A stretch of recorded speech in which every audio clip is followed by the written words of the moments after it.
Welcome to another 5-minute religious education recap video. We're on the exam board Eduqas, we're on the study of a world faith, looking at Judaism, and we're exploring the Jewish practices part of the paper.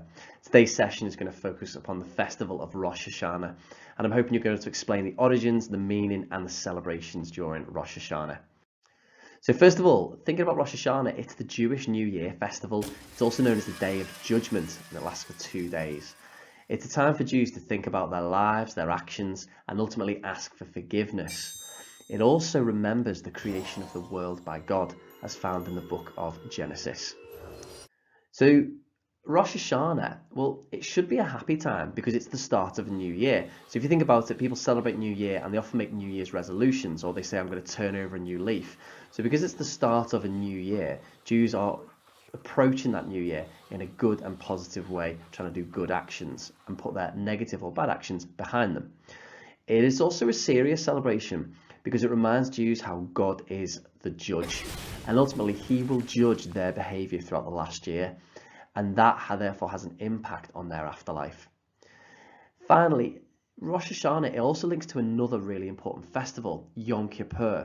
Now, Yom Kippur is one of the holiest days of the year for Jews, and it's the Day of Atonement. That's a posh way of saying it's a day to repair relationships, not only with each other, but also with God. So Rosh Hashanah is a time to get ready and prepare for that celebration of Yom Kippur. So those two come together. Now, at home, Jews will celebrate by dipping apples in honey, and they'll be eaten as a symbol of a sweet new year, which Jews hope lies ahead. Some Jews will also have pomegranates. These are often eaten because they've got so many seeds, and it reminds them of the many commandments or mitzvot that they have to follow, the 613. So there's two ways that Jews will celebrate at home. Jews will also go to the synagogue to celebrate, and special synagogue services are held the evening before Rosh Hashanah. And during this synagogue service, a ram's horn or a shofar will be blown 100 times. Now, it's got quite a loud, piercing sound, and it almost acts a bit like an alarm clock to wake Jews up, to remind them to be sorry for any wrongdoing. Posh word we can use here is to repent, to be sorry for your negative actions, and to make up for those and be a good person.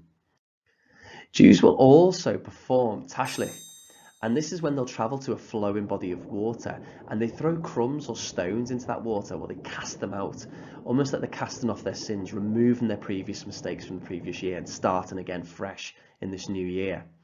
Some Jews, they'll visit a loved one's grave and they'll reflect on that loved one and think about the good actions they did in their life. And Jews, at this point from Rosh Hashanah, they have 10 days to think about their actions and make up for any mistakes or sins they've committed, because this will end with Yom Kippur, which is that Day of Atonement, of God finally making that judgment. So it's also Rosh Hashanah getting Jews into the good habits to make sure they're repairing relationships with other people, repairing their relationship with God, to ensure that God will be a favourable judge. Finally, is there any evidence for Rosh Hashanah? Well, there's a couple of key bits you can use here. First of all, we'll remember back to that shofar, the ram's horn that gets blown. Well, in the book of Numbers, which is found in the Torah, it says, on the first day of the 7th month, you shall have a convocation and blow trumpets. So what happens here? Convocation is a posh way of saying a large gathering. So a gathering at the synagogue, the house of assembly for Jews, and they'll blow those shofar, those ram's trumpets. And ultimately, taking part in Rosh Hashanah and blowing that shofar, it's one of the mitzvot. That's why Jews have to do it. Secondly, when we talk about Rosh Hashanah reminding Jews of the creation of the world, well, this links back to the book of Genesis found in the Torah. And in Genesis, it says, God saw all that he'd made and it was very good. So for Jews, God made the world and it was good. And therefore, Jews have to make sure they bring goodness and not badness into that world.